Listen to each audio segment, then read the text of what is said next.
એટલે જાડેજા સાહેબનો તો સિંહ ફાળો છે. અને દર વેકેશનમાં પોતે અહીંયા મૌન શિબિર, આરોગ્યવર્ધક શિબિર, મંત્રજાપ શિબિરો કરવા આવે છે અને સેવા આપે છે દરેક જગ્યાએ. કાયાવરણ, મલાવ, ઝાખણ, જ્યાં જ્યાં આપણી સંસ્થાઓ છે ત્યાં પોતે સેવા આપે છે.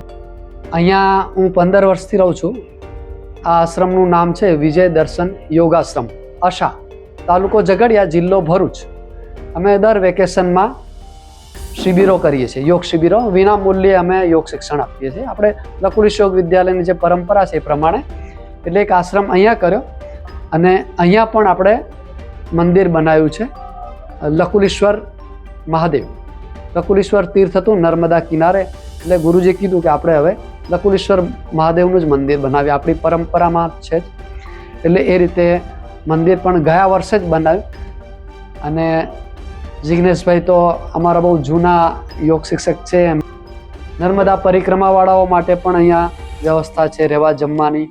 કોઈ પણ આવે, તીર્થયાત્રી કોઈ પણ આવે એના માટે રહેવા જમવાની વ્યવસ્થા છે. યોગ શિબિરો તો ખરી જ.